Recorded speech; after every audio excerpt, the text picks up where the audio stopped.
Hello, magandang araw mga katek. Okay, kumusta? Panibagong araw na naman. Panibago nga tutorial ang ating gagawin ngayong umaga mga katek, no? So, yung mga gusto nga matuto ng electronics. So, ito ang dapat sa inyo mga katek, no? So, simple lamang ang ating gagawin. Sa mga baguhan katulad ko sa gustong nag-aral ng electronics, ito ang dapat na tutorial para sa inyo mga tech, no? So yung gustong mag DIY dyan sa kanilang bahay para naman po hindi masyadong magbibigatan kapag ipaayos nyo sa mga technician, malaking gastusin ang inyong magastos mga katek. So mas maganda kung alam ninyo yung mga basic na mga gawaing pagkumpuni ng isang mga home appliance dun sa inyong bahay, no? So ayan ang kanyang power supply, ito yung kanyang mainboard. So ang problema nito mga katek, ito ay isang China LED TV mga katek. So ang problema nito mga katek ay wala siyang audio. Walang audio na lumalabas.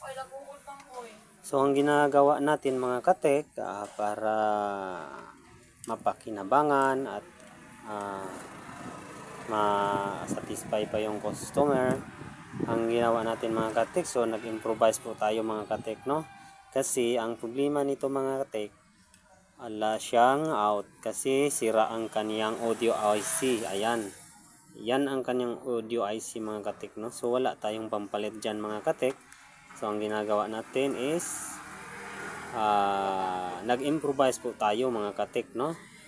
So ngayon ang ginagawa natin mga katek, kasi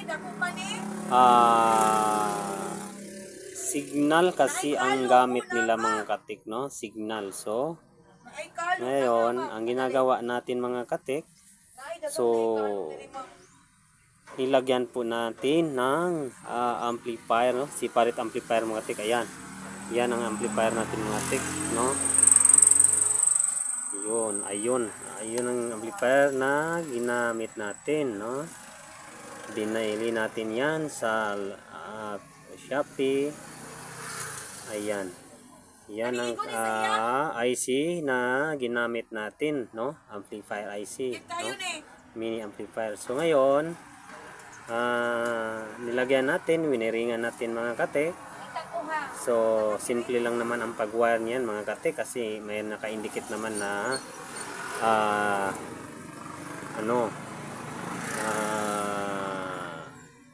mayroon naka-indicate doon na supply, mayroon din input terminal, no? Mayroon din output. So ayan, no? Ayan ang connection natin mga katek, no? Ayan, so ayan yung tatlong wire na yan na dikit, yan ang kaniyang input.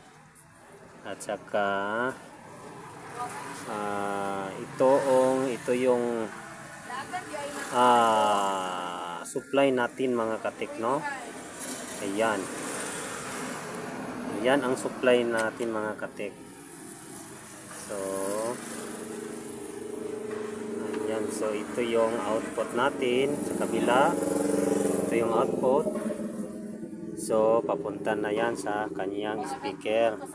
So ayan ang kanyang speaker mga katek, no? So improvise din tayo ng speaker kasi sira ng kanyang speaker mga katek. So ayan ang ginamit natin. Ayan, 10 watts mga katek, dalawa. So mini amplifier lang ito mga katek ang ginamit natin. Ayan, yan ang mini amplifier natin, no? So gumawa po tayo ng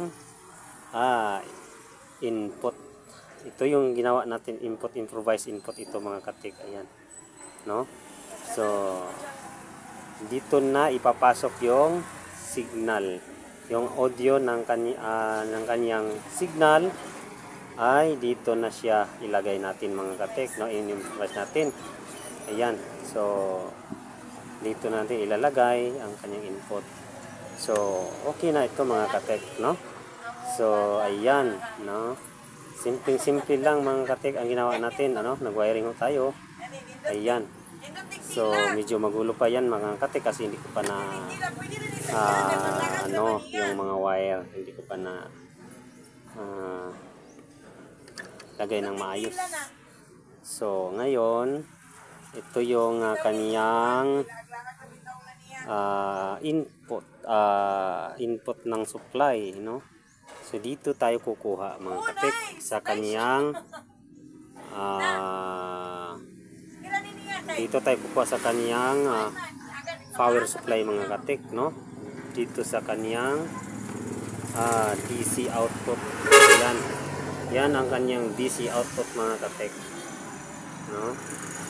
So dyan tayo kukuha ng supply ng ating mini amplifier mga katek, no? So ating ikakabit mga katek yung kanang supply. Okay.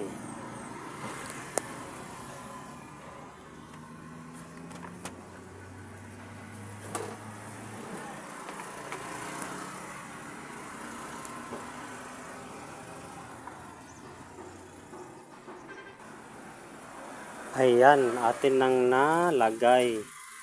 Nailagay na natin yung kanyang supply mga katek, no? Ayan. Dito po tayo naglagay ng supply ng ating mini amplifier. Ayan. Ayan. Ininit natin doon sa ground, yung ground niya. Doon sa pula ang kaniyang positive mga katek, no? 12 volts ang supply ng ating 12 volts ang supply ng ating mini amplifier. Ayan mga katek, no? So ngayon so subukan natin mga katek kung ito ay gagana na ba. So ibalik ko muna mga katek, no? Okay, so ayan na mga katek, no? Okay na yung kanyang busis. Ayan ang TV na yan mga katek, no? Ang inayos natin. Ang problema niya is wala kang audio. So ngayon mayroon na. Ginawa natin ng paraan. Nag-improvise po tayo ng amplifier. Gumamit po tayo ng amplifier, mini amplifier na ma-order po sa Lazada mga katek. So yan lang ang ating vlog ngayon patungkol sa electronic tutorial mga katek. Okay, so maraming salamat po sa mga nanood at sana i-subscribe nyo ang ating munting channel. Maraming pong salamat.